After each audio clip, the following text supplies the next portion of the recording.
You, John Fitzgerald Kennedy, do solemnly swear I, John Fitzgerald Kennedy, do solemnly swear that you will faithfully execute the office of President of the United States that I will faithfully execute the office of President of the United States and will, to the best of your ability, and will, to the best of my ability, preserve, protect, and defend the Constitution of the United States. preserve, protect, and defend the Constitution of the United States. So help you God.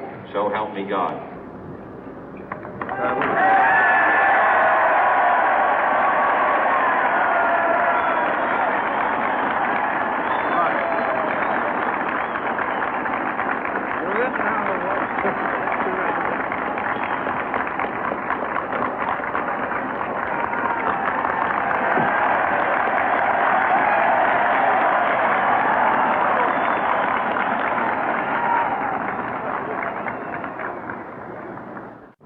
Vice President Johnson, Mr. Speaker, Mr. Chief Justice, President Eisenhower, Vice President Nixon, President Truman, Reverend clergy, fellow citizens.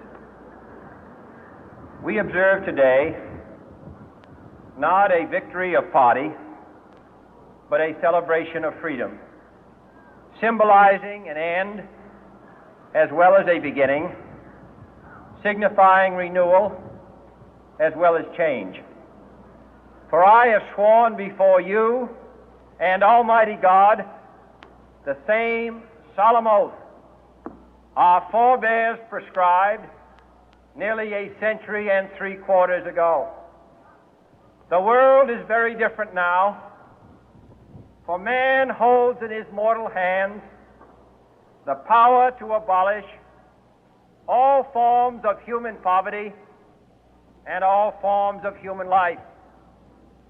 And yet the same revolutionary beliefs for which our forebears fought are still at issue around the globe. The belief that the rights of man come not from the generosity of the state, but from the hand of God. We dare not forget today that we are the heirs of that first revolution. Let the word go forth from this time and place to friend and foe alike that the torch has been passed to a new generation of Americans born in this century, tempered by war, disciplined by a hard and bitter peace, proud of our ancient heritage, and unwilling to witness or permit the slow undoing of those human rights to which this nation has always been committed and to which we are committed today at home and around the world.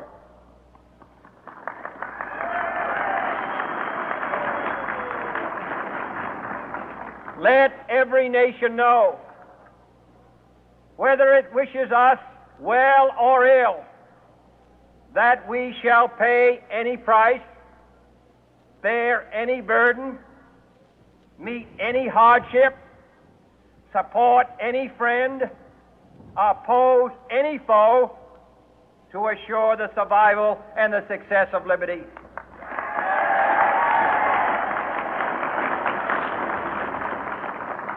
This much we pledge and more. To those old allies whose cultural and spiritual origins we share, we pledge the loyalty of faithful friends. United, there is little we cannot do in a host of cooperative ventures.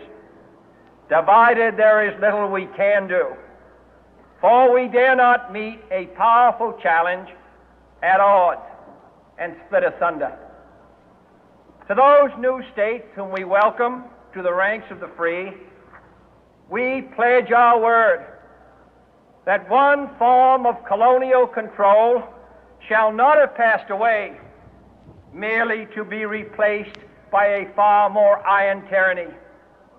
We shall not always expect to find them supporting our view, but we shall always hope to find them strongly supporting their own freedom, and to remember that in the past, those who foolishly sought power by riding the back of the tiger ended up inside.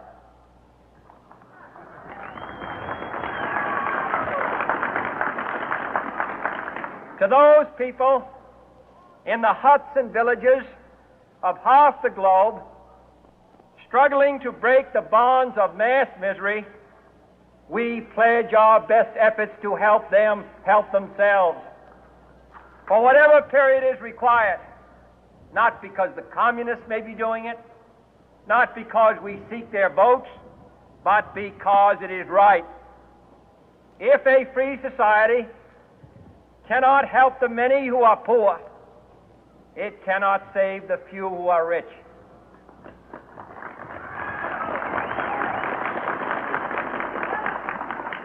To our sister republics south of our border, we offer a special pledge to convert our good words into good deeds, in a new alliance for progress, to assist free men and free governments in casting off the chains of poverty. But this peaceful revolution of hope cannot become the prey of hostile powers. Let all our neighbors know that we shall join with them to oppose aggression or subversion anywhere in the Americas.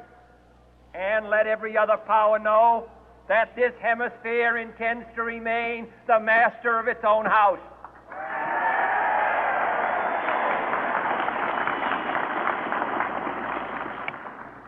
To that World Assembly of Sovereign States, the United Nations, our last best hope, in an age where the instruments of war have far outpaced the instruments of peace, we renew our pledge of support to prevent it from becoming merely a forum for invective, to strengthen its shield of the new and the weak, and to enlarge the area in which its writ may run. Finally, to those nations who would make themselves our adversary, we offer not a pledge, but a request that both sides begin anew the quest for peace.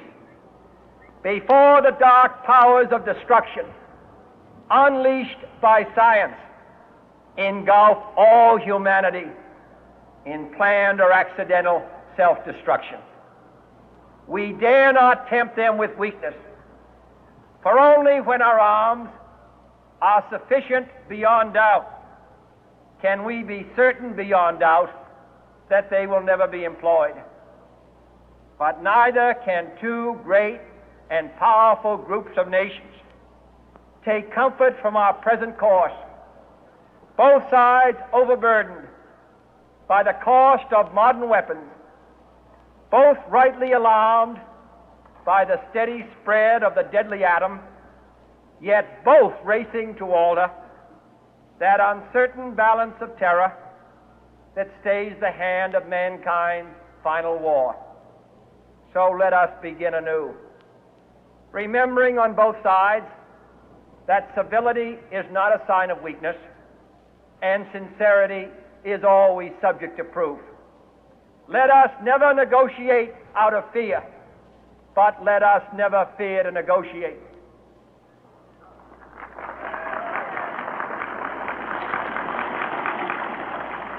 Let both sides explore what problems unite us, instead of belaboring those problems which divide us. Let both sides, for the first time, formulate serious and precise proposals for the inspection and control of arms, and bring the absolute power to destroy other nations under the absolute control of all nations.